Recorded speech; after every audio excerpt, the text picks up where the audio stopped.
আরে এখানে তো একটা কাঁকড়া রয়েছে, কাঁকড়াটা আমি বাড়ি নিয়ে যাই। কাঁকড়াটা মেলা বড় আছে, রান্না মেলা মজা লাগবে, বাড়ি যাই রাইন্দাই খাবো। আরে বাবারে পড়ে গেলাম। আরে এই কি দেখি, বালতিতে তো একটা বড় কাঁকড়া পড়েছে, খুব ভালোই হয়েছে, এখন রাইন্দা মজা করে খেতে পারবো। কিন্তু আমার কাঁকড়াটা গেল কোথায়? দেখো আমার এই কাঁকড়াটা আমি কিভাবে রাঁধতেছি। প্রথমে নিচে আগুন ধরাই দিলাম, উপরে পাথর দিয়ে এই কাঁকড়াটা দিয়ে দিলাম। এবারে 82টি তেল নিয়ে কাঁকড়াটায় ভালোভাবে তেলটা লাগাই দিব।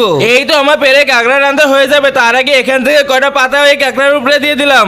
আমার কাঁকড়াটা আমি কোথাও খুঁজে পেলাম না। আরে যা, বিউটি তো কাঁকড়া রান্ধিছে, তুই পেয়েছিস কোথায়? কেন চম্পা? আমার না কাঁকড়াটা হারায় গেছে। তার আগে এই সুন্দর ছবির জন্য যারা এই ভিডিওতে একটা লাইক সাবস্ক্রাইব করে দিবে, হে আল্লাহ তুমি তাদেরকে হজ করে তৌফিক দান করে দিও। কাঁকড়া থেকে কত সুন্দর ঘ্রাণ আসতেছে।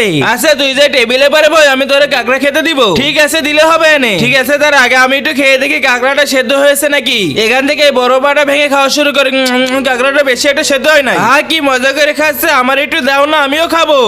এই যে ভাঙে তোমার একটু দিয়ে দিলাম। এটা তুমি কি দিয়েছো? ঠিক আছে, এইটুকুই খাই। বিউটি ওই দেখো আকাশে হাতে উঠতেছে। আরে কোথায় চম্পা?